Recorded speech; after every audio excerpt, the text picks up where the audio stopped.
Taiwangate and illegal arms sales.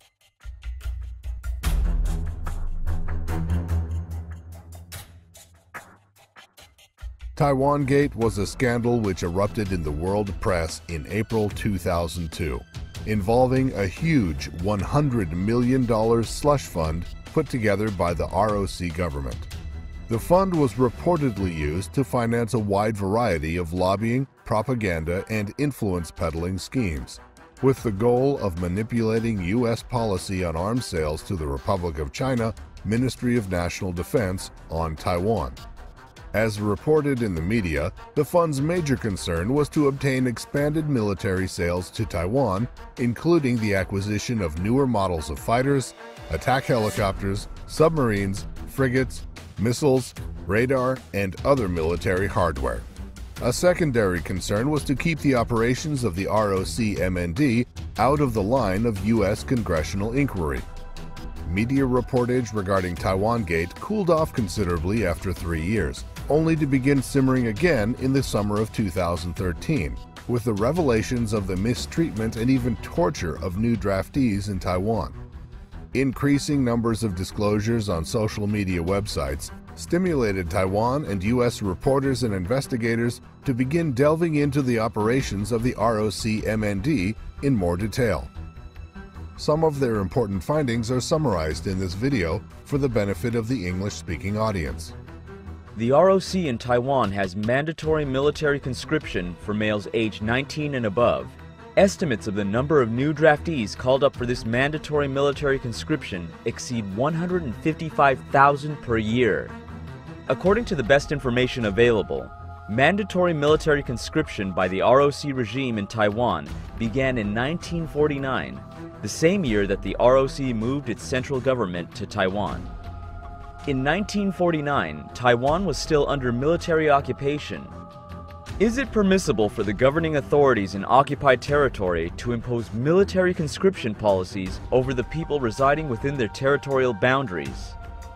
Article 51 of the Geneva Convention, relative to the protection of civilian persons in time of war, confirms that the answer to this question is no. Did Taiwan later become de jure Chinese territory? As most people know, Japanese sovereignty over Taiwan only ended with the coming into force of the San Francisco Peace Treaty of April 28, 1952. However, Taiwan was not awarded to China. In speaking of the SFPT, U.S. Department of State documents of October 14, 1954 stated that Japan has renounced its own right and title to the islands, but their future status was deliberately left undetermined, and the U.S. as a principal victor over Japan has an interest in their ultimate future.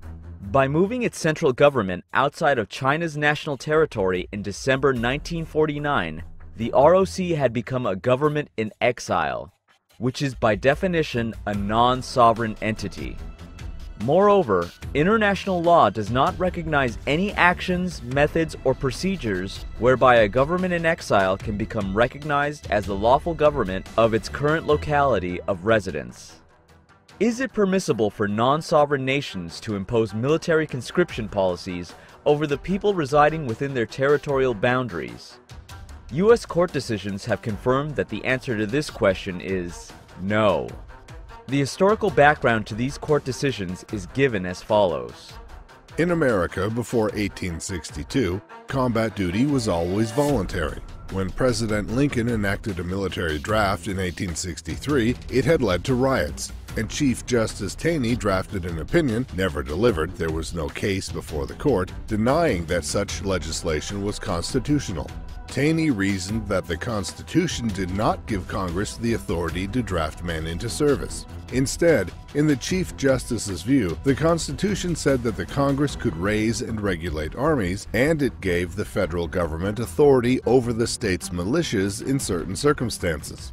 As the Continental and Confederation Congresses had raised armies by requisitions on the states and through economic inducements, Taney reasoned that was the extent of Congress's power to raise armies.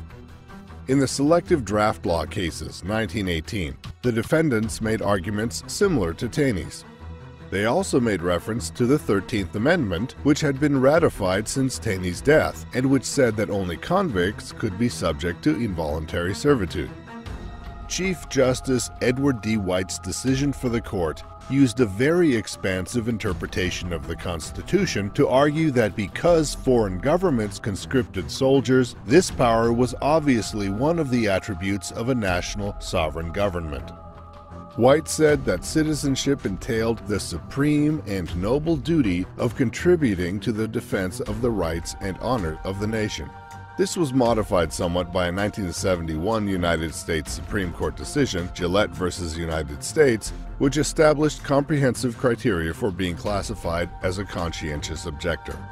The ROC in Taiwan is a government in exile and not a sovereign nation. Moreover, as Taiwan was not awarded to the ROC in the post-World War II SFPT of 1952, and as Taiwan has never been incorporated into ROC national territory via the procedures in the ROC Constitution, see Article 4, it would be very difficult to say that military conscription laws in Taiwan, based on the authority of the ROC Constitution, are legal. Indeed, it can be argued that there are no clauses in the SFPT, the Taiwan Relations Act, the 3 joint PRC-USA communiques, the One China policy, or any pronouncements or executive orders issued by the U.S. Commander-in-Chief since the late 1940s up to today which can be interpreted 1. To authorize the operations of a Republic of China government structure in Taiwan, or 2. To respect the Republic of China Constitution as the true organic law of Taiwan. These are very serious issues. The Taiwan Relations Act stipulates that the United States should provide or make available military hardware to the Taiwan governing authorities. For a non-sovereign entity like Taiwan, it would make sense for the United States to provide all necessary personnel and military hardware directly, and to establish U.S. military bases throughout the island.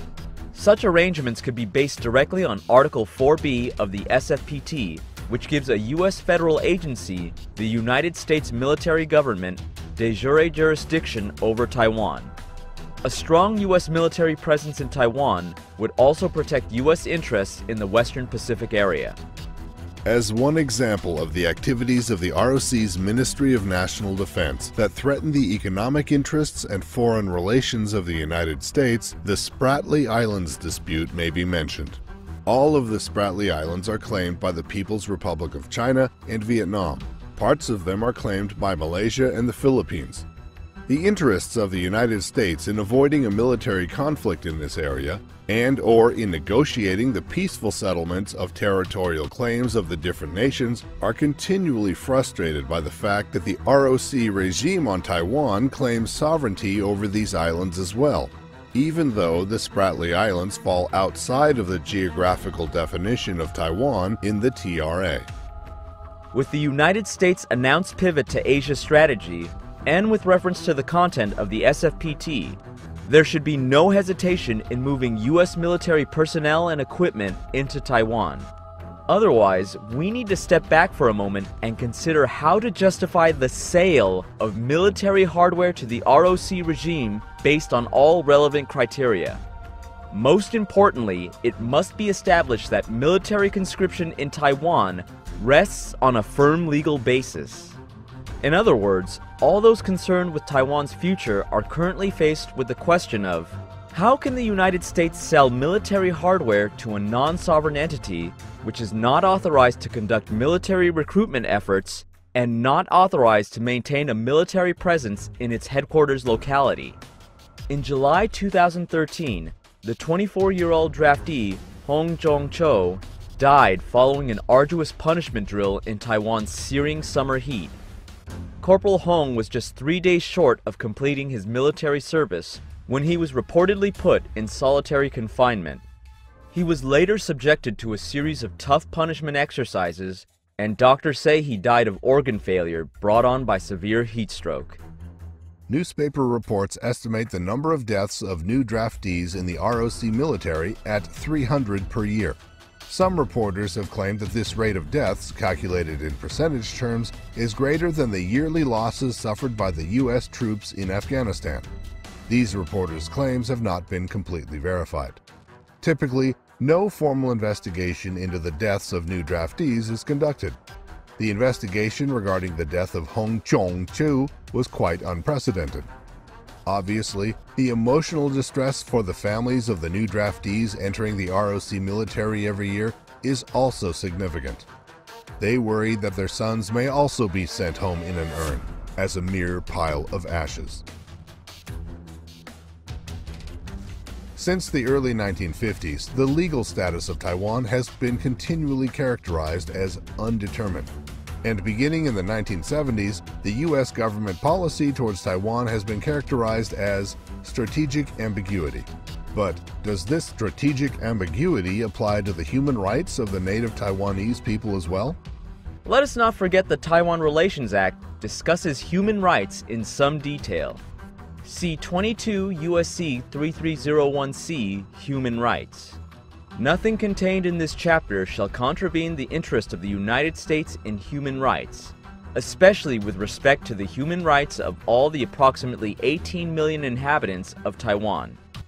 The preservation and enhancements of the human rights of all the people on Taiwan are hereby reaffirmed as objectives of the United States.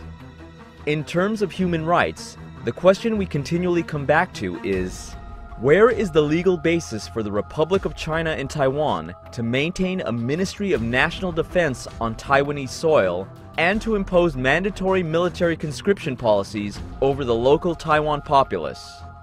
Certainly, military conscription into a rebel Chinese regime of questionable legal validity is a gross violation of the human rights of all native Taiwanese persons.